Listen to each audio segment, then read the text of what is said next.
Hello, this is your Uncle Terry, you see, and you're listening to the roller coaster ride of a podcast, the Sirens of Audio. This is what is this?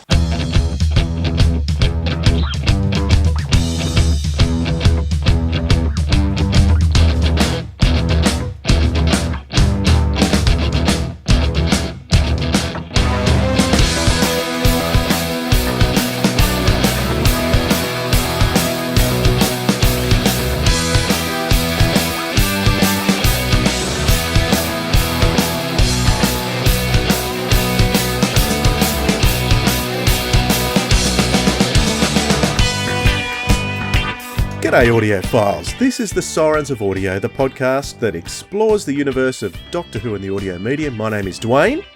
And my name is Philip. G'day audiophiles, good to have you with us. Philip, it's that time again. It's time for... We've got randomoids.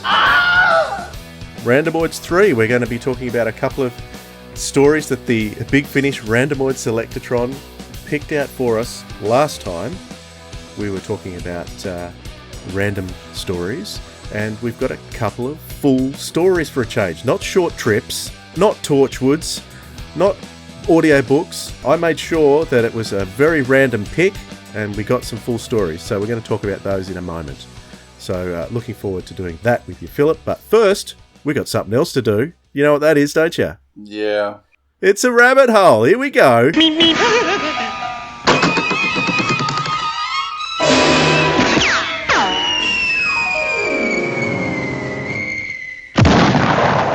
All right.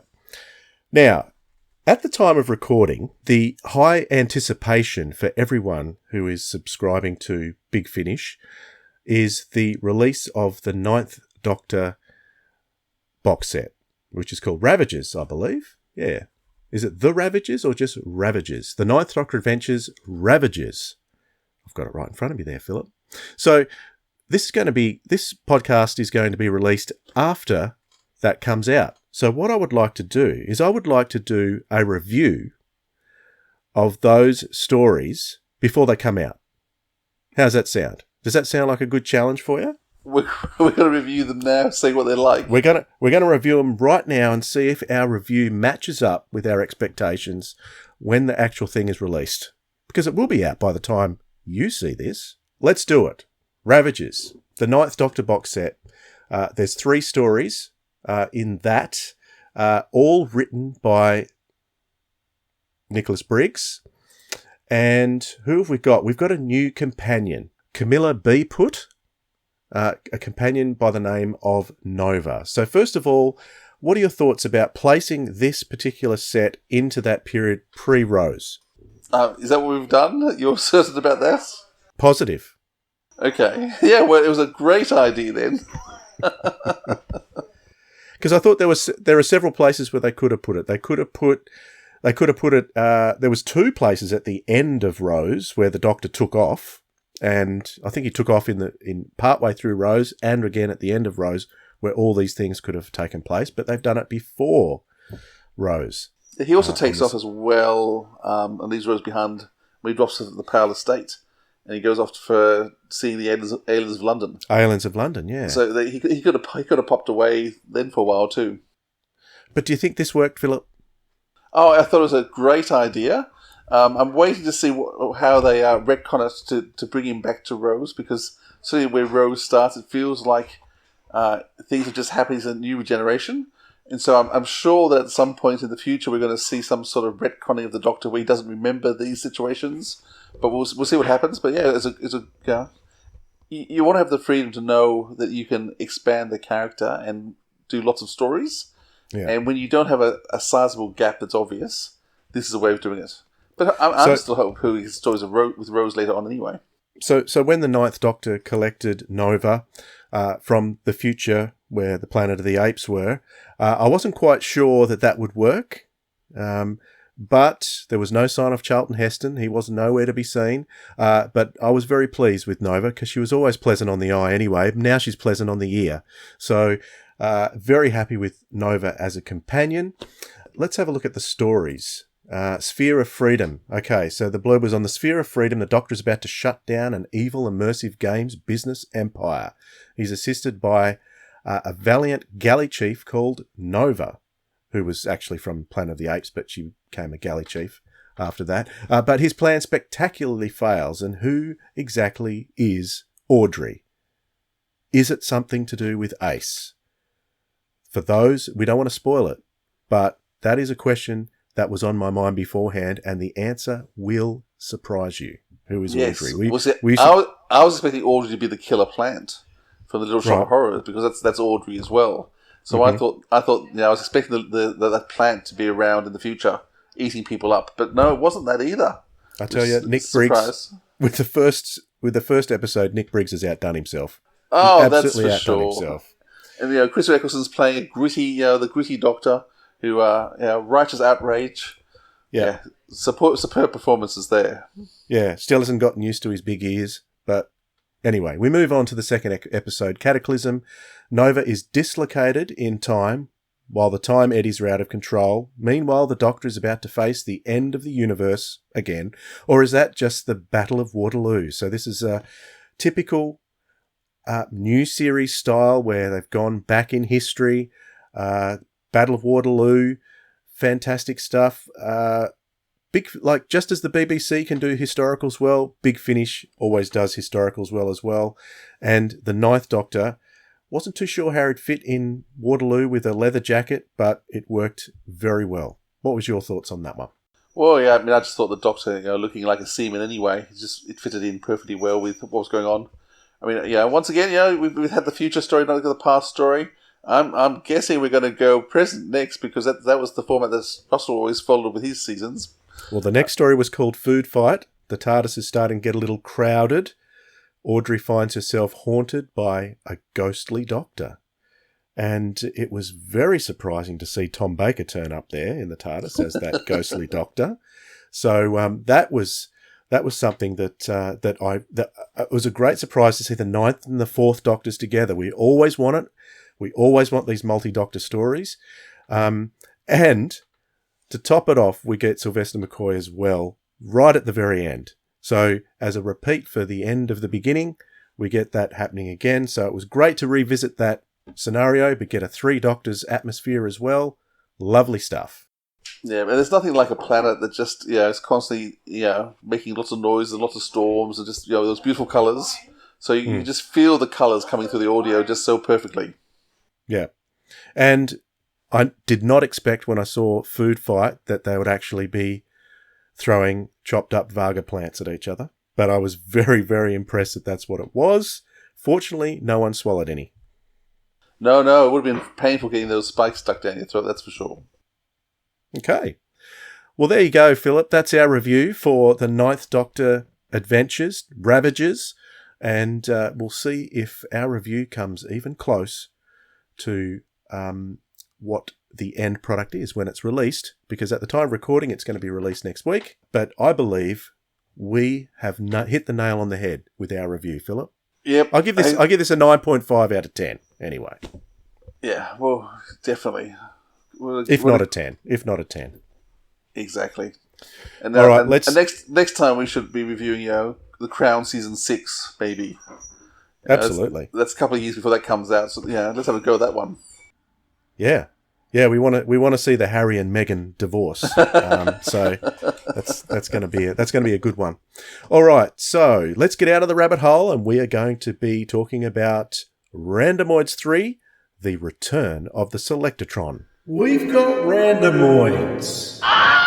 Now, the first story that the Selectortron picked for us last time was Sword of Orion, the second 8th Doctor story that was released way back in 2001, just over 20 years ago.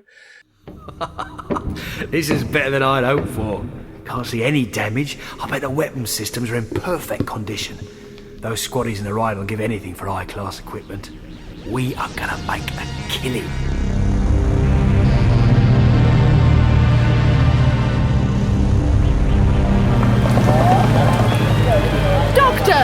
Doctor! Where are you? Gone again. No luck then. I thought for a moment you were going to cry out for help. Oh, how can you be so annoying?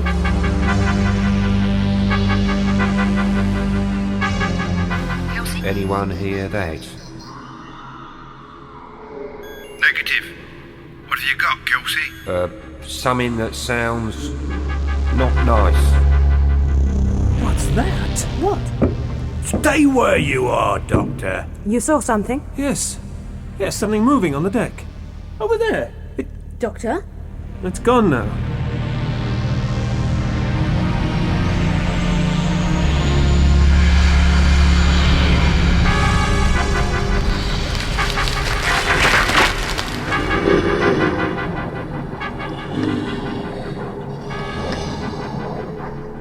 Why has my revival been delayed? And it is one of the stories that was lifted from the audiovisuals range back in the 80s. Now, I've got to say, Philip, having listened to a few fan-made productions these days, man, audiovisuals really knew how to do it way back then, didn't they? Well, I must admit, this is the first time I'd listened to an audiovisual. They've been talked about in legend and Big Finish circles and in whispered hallways for years, but I'd never actually listened to any of them or got any hold of them. So it was great to research and go back and get this one. Now, admittedly, this is probably, it's known as the best of the audiovisuals range, and so we've certainly listened to the best. But it was stunning, and I was amazed at the quality. Even Nick Briggs' acting as the Doctor, I thought, what a great Doctor. He's a great Doctor. He's a great Doctor. Yep. I thought you were dead. How far now? About another 200 meters. Take the next step. I've got bad news. Cybermen run faster than people. There's the airlock. Are you all right? Just a little singed. Get your helmet on and help me open the door. Is this far enough? Shut up and get in. What are those creatures? Cybermen. Half creature, half machine. Inhuman killers. Did you deal with the Cybermat? That space rat? Yeah, no problem. What do you propose to do now, Diva? Oh, Diva, is it? What's happened over there, eh? We discovered a ship full of Cybermen and a chamber where they convert humans into Cybermen, which is where you'll all end up if we don't start fighting for our lives. Why has my revival been delayed? There was a systems failure caused by an external influence leader. Then it must be corrected. What was the reason for the activation signal? A human ship is drifting alongside. Its crew must be captured and converted to continue the revival program. And there was obviously, arc stuff happening with companions and things. Because there was a male companion somewhere who I'd lost. I'm not quite sure what happened to him. Did he disappear or something right at the beginning? And can't remember. No, okay. So there was a couple of things in terms of big idea plot stuff that just I couldn't quite follow in terms of what I was having in the range. But the music, it was so good, and then it was fascinating. Then contrasting it with the Big Finish production and seeing the similarities. Oh, I loved the title theme for that one too. I'm going to chuck it in right here.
some of the other music that you mentioned, yes, that really sticks out to me too, because some of the music that was used in that was brought along with the story and used in the official sort of Orion too. Yeah, so there was obviously some themes which were much too similar to what was actually used for the Cybermen and things in the audiovisual that I suspect they couldn't have brought forward because it probably would have infringed copyright. But it was, doing a bit of research, that it was the sort of Orion was first commissioned by Bill Baggs, and when the first story that Nick actually wrote, which Nick thought was brilliant and clever and several and this amazing piece of writing, Bill read and didn't like it. And so Bill just said to him, I just wanted a traditional yarn. And apparently Nick was really offended this story he'd actually written, Bill didn't like. And so he wrote sort of Orion as a cliched piece of garbage and just threw in every cliche he could think of and thought, that will serve you right. And it ended up being the most successful, the most popular audiovisual that they released. I wonder why that is, because obviously the biggest cliche in this was, not cliche so much as pastiche, was of Blade Runner. This is an absolute lift of Blade Runner. Now, Doctor Who has taken ideas from various classical stories in the past, like Frankenstein, Phantom of the Opera, etc. But Blade Runner had only come out a couple of years before this, and the idea of the androids rebelling against humanity, and warring against humans, and then being xenophobia between the two races, that was a full Blade Runner idea that was just whacked in there. And I guess the official release was a little bit further away, but the audiovisuals release was only like 3 years out of the release of Blade Runner. Yeah, there was a lot of ideas that were similar. I think part of why I enjoyed it so much was there's a lot of very different ideas. It's actually a really, really complex story because you have the backstory of the androids, and once again, as saying, they could bleed, they could feel pain, all those things. Why weren't they human? They felt emotion, they felt all those things. So you've got that storyline happening there. You've got that contrasted with the Cybermen, and really, it's a horrific idea that I'm surprised the show never did, because the Cybermen always said that their conversion bases on planets, and you had to bring people to their conversion centers like Telos and Mondas. It just didn't work. But to actually have a ship traveling through space, converting people, a converter liner, what a dreadful concept that was, but just brilliant. And I think that was really appealing. Just the fact there's no planets at all, even though there's a planet on the cover. Why? Whoever did the cover design, I'm amused by the fact there's a planet, even though there's no planet in the whole story. But aren't they on the Garazone Bazaar in the first episode? Yeah, but that's a ship. Is that a space dock? The Garazone Bazaar? I don't think the Garazone Bazaar. No, I thought it was on a planet, wasn't it? I got the impression that was on a big spaceport, a space docking thing. Because I did want to mention this beautiful scene that I'd never really paid attention to that much before, and it really hit me this time. This beautiful relationship between Charlie and the Doctor so early on, when they got on those hoverboards when they were trying to get back to the TARDIS. TARDIS was being taken away from where they were, and they were sort of having this really nice, exciting, fun adventure in this bazaar, meeting these strange characters, like it's like the cantina scene almost in Star Wars, and then flying around on these hoverboard type things as well. I thought that was absolutely beautiful. It's not something that was in the original audiovisual version.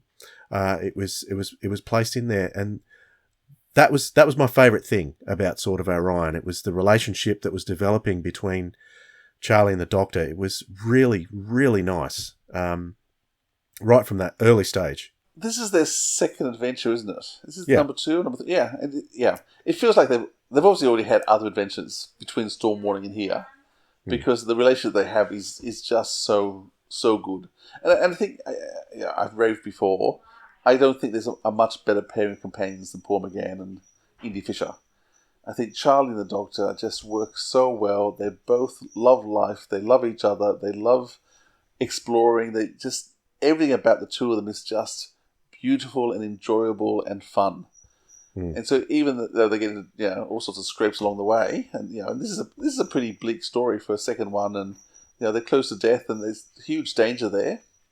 The two of them, because they're just having fun all the time. It's just so nice to listen to. Because, often the Doctor and companions fight, they don't get on. But in this time, the relationship is just beautiful. Yeah. I really enjoyed the sound design on this one. I think it was Alistair Locke who did the sound design. Nick Briggs did the music. So the duties were split between the two of them. There was also something interesting about that too, is that Alistair Locke was also credited as Cybermen Voices. So they were trying that Cyber Leader and Cyber Lieutenant voice that David Banks and Mark Hardy had from the series. Not the exact same voice in the sound design, but similar kind of dynamic they were going for. But I think these Cybermen were far creepier than the 80s Cybermen ever were. And the Cybermats were really, really creepy too, with awesome sound design, with really high-pitched squealing when they were you could tell they were pouncing towards their victims, like in Revenge of the Cybermen. And they had really good sounds to convey that. So even though Big Finish was still at this stage, finding their feet when it came to putting these productions together, boy, they were doing a great job. And we've had Gary Russell on talking about how much of a genius in terms of sound design and music Nick Briggs is, and he really does know what he's doing with these things. I did find it interesting that there was another cyber voice in there, whereas later down the track, Nick would sort of take over many more of the voices, whereas in these early CDs, other actors would have these Cybermen voices as well, and Ice Warrior voices in similar stories around that same time. Not similar stories set around the same time. So, yeah. So this is the first time the Cybermen turn up in Big Finish. Yep. And I think they really bring them back with power. As you said, I think the Cybermats work so well. So one of the things that really impressed me about this show is how visual it is, even though it's it's an audio story. The way the sound designers work, the way the music has worked, and also the descriptions. The way one of the characters is reporting, on his radio about what he's seeing through an airlock door, I could picture exactly how the Cybermen were standing and just waiting and being still. And the picture I had in my head was just of total clarity. So I've been really impressed in terms of how well Nick was actually able to create scenes and make scenes work. I was just going to comment, it's as I said, this is one of the shows that received fan wisdom. It's not very good. The Doctor Who magazine gave it a shocking review when it came out. But nevertheless, I think it's gone on to actually show it's a real classic. And I've listened to this many, many times now. And going back and hearing it again, I enjoyed it just as much this time as I've enjoyed every other time. And also hearing it, contrasted with the audiovisuals, the similarities, which are huge, but also what they added to it, I think made it even better still too. Cool. That's sort of Orion. Shall we move on to the next story? Yeah, it's a great idea. So the next story that was picked for us by the randomoid selectortron was a Fifth Doctor adventure. I think it was number 221. So a reasonably recent one, done about 5 years ago, called The Starmen. It was the first story in a trilogy of stories featuring the Fifth Doctor, Adric, Tegan, and Nyssa. So set before Earthshock. Coming soon from Big Finish Productions. Doctor Who, The Starmen. Welcome to Gallius Ultima, the launch platform for the greatest feat in the history of space exploration. It's beautiful. That's a galaxy? That, Tegan, is the large Magellanic Cloud. Who on Gallius are you two? We were just... Didn't you hear the siren? We're in lockdown. I am Rovers, Imperator of the Celtic, known to some as the Starmen. We're getting an image on the main screen. The Kepler? Good gods. What's happened to them? Your ship has come under attack. Now that's what I call a spaceship. We're going in. Now we find out if anyone's waiting for us. Look at the other examination tables. All the bodies are moving. Your dead crew are walking. The first one's coming this way. Oh. Tegan! Bodies on the floor, covered in that red coral. What's happening? The portal, as our friend here called it, seems to be powering up. We should get away. Get out! Get out of my mind! I will destroy your mind, boy. You will belong to the Starmen. Don't shoot! You might hit Tegan! Open fire! If they don't slow down, they'll crash. Confirm the Kepler's destination. This base.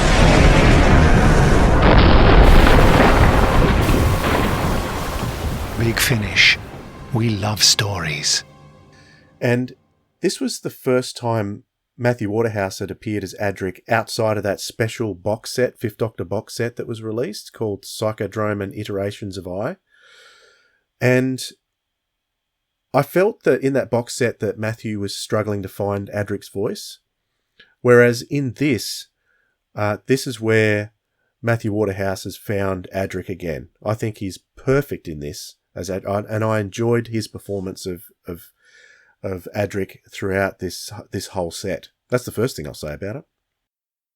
Yeah, and you know what? I'll actually agree with that.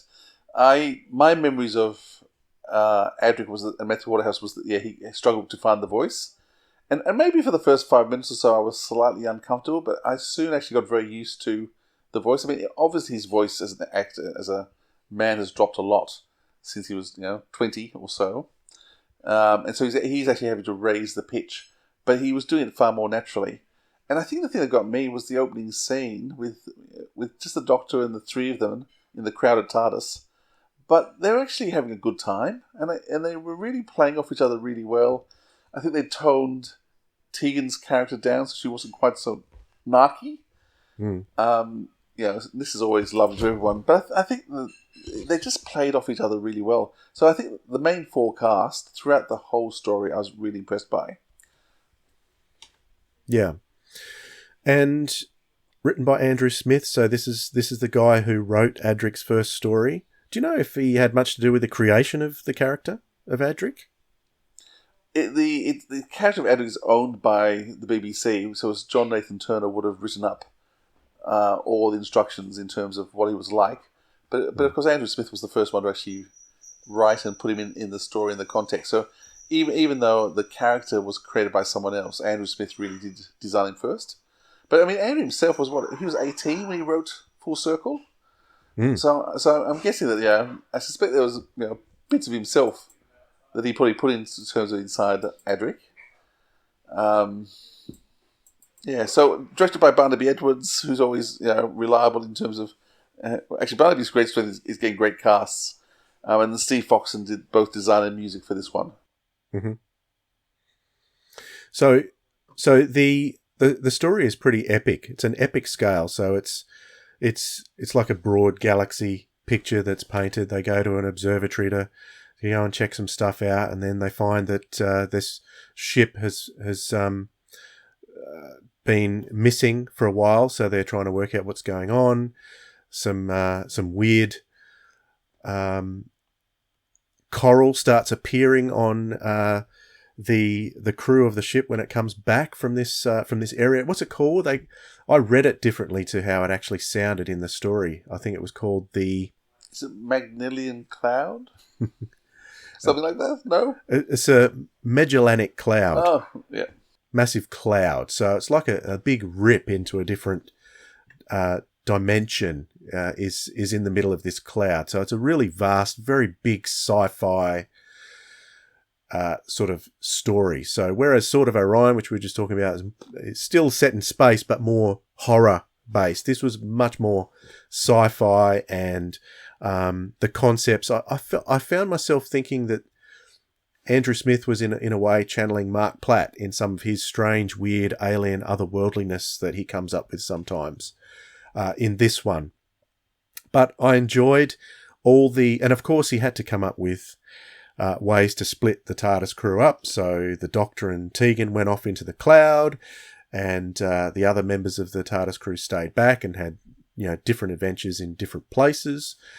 And I thought the concept of the Starmen was quite good. I don't think it's one of Andrew Smith's best stories ever. I didn't get, for instance, in Dalek Universe, he wrote the House of Kingdom. This didn't have the same effect on me as that. So not my favourite Andrew Smith script, but certainly a good start to that particular trilogy for the Fifth Doctor and companions. And I do remember when I first heard this trilogy, because it wasn't that long ago, This would have been my least favourite out of that trilogy. I think there was one called the Contingency Club that came after this, and then there was another one called Zolties, which were all part of this TARDIS crew trilogy. But I thought this was fine. It was good. It was enjoyable. Sound design was good. Barnaby Edwards always delivers when it comes to, if anyone talks about Chimes of Midnight as the top of the pile when it comes to Big Finish, don't forget that Barnaby Edwards directed that. It wasn't Gary Russell or Nick Briggs. It was Barnaby. So he's one of the most competent directors out there. So I think this is a very, very enjoyable start to this trilogy. What do you think of the story, Philip? I'm probably a bit less positive. Andrew Smith, on the whole, I love his writing. I think he's brilliant. I actually went looking to see. I assumed that this might have been one of his very early ones, and then I worked out actually it wasn't. It's sort of in the middle. He'd been writing for quite a few years, and written lots of really great stuff before now. I think maybe the story's too big. I mean, I do like. Actually, I thought he was creative how he split up the companions and Doctor. And it actually changed midway. So, as much as Tegan goes off with the Doctor and Adric and Nyssa stay behind, they then shake that up a bit by sending Nyssa off somewhere else. And so they do actually manage to find ways of shaking up how they split them up, which I thought was good. But I think maybe it was just trying to be too big. And always other dimensions, other universes stuff, I'm never that impressed by. I do think that the stand-up performance was by, aside from the main crew, I thought the 4 regulars was all excellent. But Sophie Wu, who plays kind of a love interest for Adric. Oh, yes. I thought she was a really strong character, and I thought she was really well played, which I loved. But see, Peter Guinness, whose voice I adore, playing the commander guy, and he's in the Holy Terror. So I was recognising his voice, saying, I recognise that voice when looking and realised, of course, he's the main baddie in the Holy Terror. I found both his character and then the character that Sue Holden's play just very cliched. The director of the base and the commander who's a bit obstinate and doesn't listen to anyone, and I really found that they were just too cliched for my liking and too generic. So whereas Sophie Wu's had a bit of character towards, a bit of spunk, and she was more rounded. Whereas these other 2 main characters, I just found them to be just bland, generic, base commander and army commander. So I think that was probably what disappointed me most in terms of characterizations. And then the main villain, the Starman guy, it was sort of So it's bizarre. Only 4 years ago I listened to it. I remembered none of it. So obviously it made no impression on me at all 4 years ago. As I said, I hadn't gone back, and I need to go back. And there's a lot of stuff I do want to re-listen to. And great thing about the randomizer is it's forcing me to listen to stuff I haven't listened to for a while and needed to and listen to well. There was some good stuff happening here, but there's some other stuff I thought it needed to do some more work. The thing is, this is number 221 in the monthly range. So Sword of Orion was number 15, 16, 17. So at that stage, there wasn't many to go back and listen to. We were re-listening to them over and over. There was no big, vast catalogue to, you just can't go back and listen to things anymore these days. And we were saying before we started recording the podcast that the only way to listen to everything again would be if Big Finish folded. We'd have this stuff that we could go back and listen to because there'd be no new stuff coming out that we'd have to keep up with.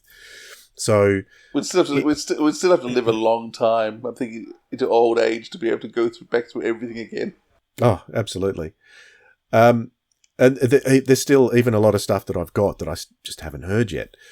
But the Starmen, if there's any comparison between the Starmen and Sword of Orion that I found, is that they were both lifting from other sci-fi elements. So if Sword of Orion was lifting from Blade Runner in terms of the androids and things like that, well, there was an interesting point in the Starmen where they were talking about space folding. So there was a space folding drive or something. I can't remember if that's what they called it, but it was very similar to the way space is folded in Dune. Plus, you've got the aliens coming through the portal to invade another dimension. In this case, it reminded me a little bit of the Nymon coming through and invading another area as well. Different kind of way, but it reminded me a little bit of that too. So, yeah, particularly June, I thought that aspect was lifted by Andrew Smith there. Doctor Who can do that and can get away with it, but it just stood out to me, that's all. So, yeah, I like this one. Not as much as Sword of Orion. No, it certainly made me want to listen to the next two of the trilogy, and I recognised that Matthew Waterhouse was doing a much better job than I'd given him credit for. Yeah, for sure. So there are our two picks from the randomoid selectortron for this time. Let's see what is going to be picked for us next time. So I'll go to the randomoid selectortron and let's spin that wheel, Philip. Fantastic. If I can find it. There it is. So the first release, let's see if we can get one. No, we can't get one straight away. It's a book. So what I realised... Here we go. Well, I would say yes, we'll go with this one, but it's Time in Office, and we've done that one already, so we have to go for another one. Nick Briggs and Benji obviously fake it every week. Oh yeah, they do. Who's round? Who's round? Ooh. I wonder if we should just do this as a one-off, because it's come up with a box set. So I think we might do it as a one-off. So what's the box set? It is Jago and Lightfoot. Oh, lovely. Series 8. So do you want to do that one? Yeah. Let's do that. Jago Lightfoot. We'll just pick this one because it's got 4 stories in it, so we can review all those stories. And it's a Scorchy story. I know you love the Scorchies. Oh, okay. I know which this is. It's fantastic. Brilliant. So, yeah, 4 stories in there. Encore of the Scorchies by James Goss, The Backwards Men by Andy Lane, Jago and Lightfoot and Patsy by Simon Barnard and Paul Morris, and Higson and Quick by Justin Richards. So, yeah, we'll have a look at that one next for the next randomoid segment. So that should be fun. I'm really looking forward to that. Yeah, so am I. I've been wanting to do Jago and Lightfoot for ages, and because we've got Jago and Lightfoot season 14 coming out very shortly too, haven't we? So we do, yeah. This month, I think it will be. Or possibly next... No, it's next month. This is going to be out. This is going to be out end of May. So, yes. We're time travelling. When are we? What's the time? Jago and Lightfoot season 14 is going to be out in June. So, yeah, it's going to be awesome. Or is it July? Doesn't matter. It's going to be out after you hear this. So, yeah. I'm really looking forward to this. So, thank you for that. Now, recommendations. I'm going to go... No, actually, Philip, you go first. It's my turn. Yeah, it is your turn. Oh, okay. I'm going to recommend a podcast called Moira Moments. I'm trying to think how you say it. Moira Moments. Moira. Moira Moments. If you think I'm going to cut any of that, you're sadly mistaken. Moira Moments. It's a podcast. It's actually a story. It's a performance written by Nigel Fairs. So, yeah, Doctor Who writer, and it's starring Louise Jamison and lots of other people. Oh, excellent! So it's I've heard of that, but I haven't heard it yet. Okay, so it's fantastic. It's free. You can just go to the podcast, search for Moira Moments, and download it. It's a really clever story. It's timey-wimey. So it's following the royal family on different events. So they've just picked 3 events in history of the. So on the background radio, you've got I think the wedding of Charles and Diana's death, and so you've got these 3 moments picked throughout time, and then as you sort of progress through, you're meeting different characters, but you're going backwards and forwards in the periods, and so every episode is connected to one of those 3 time zones and the story that's happening in that time zone, but something happens with the characters based on what happened in the past, but you haven't seen that yet. And then you'll later go back to the past and see what happened there. Then you'll jump to the far future again. So it's just a very clever way of telling a story. An amazing cast, brilliantly acted, And yeah, Naj just put it together, and yeah, I think just the voices there, it's well worth a listen. What are you going to recommend? All right, I would like to recommend a couple of audiobooks that I have just purchased in the last couple of days, but I haven't read them yet. So, but I'm going to recommend them anyway, because I got them from the Phantom Publishing people, and they had a couple of audiobooks on sale. The first one is Mary Tam, First Generation. So I got that. You can get that for... Now, I'm not being paid to say this, but you can get them. They're on special for $2.99, £2.99 at the moment. Where from? Phantom Publishing. Mary Tam, First Generation. That's her autobiography. She is reading it. So if Mary Tam was reading it, I thought, yep, I'll be getting that for sure. Also, there is an audiobook version of Who's There? The Life and Career of William Hartnell, which was written by his granddaughter, Jessica Carney, and Annika Wills is reading that, and that is also on special for $2.99 at the moment. Don't know if it will be by the time you hear this, but it was for me a couple of days ago. So I've downloaded those, and I would like to recommend those for anyone who would like to get those books. Now, the Jessica Carney book, the William Hartnell biography, is an abridged version, but that's okay because I'm finding that I can cope with that because I'm very short on time with all my audio listening at the moment. So just listen 1.5. Plus I will listen to it at faster speed. And so, yeah, that's my recommendation for today. Anything else you want to say for this episode, Philip? No, it's been a joy as always. I'm enjoying being forced to listen to shows I may not have listened to otherwise. Excellent. Jago and Lightfoot's coming up for the next Randomoids, I'm looking guys. forward to that. We'll catch you next time.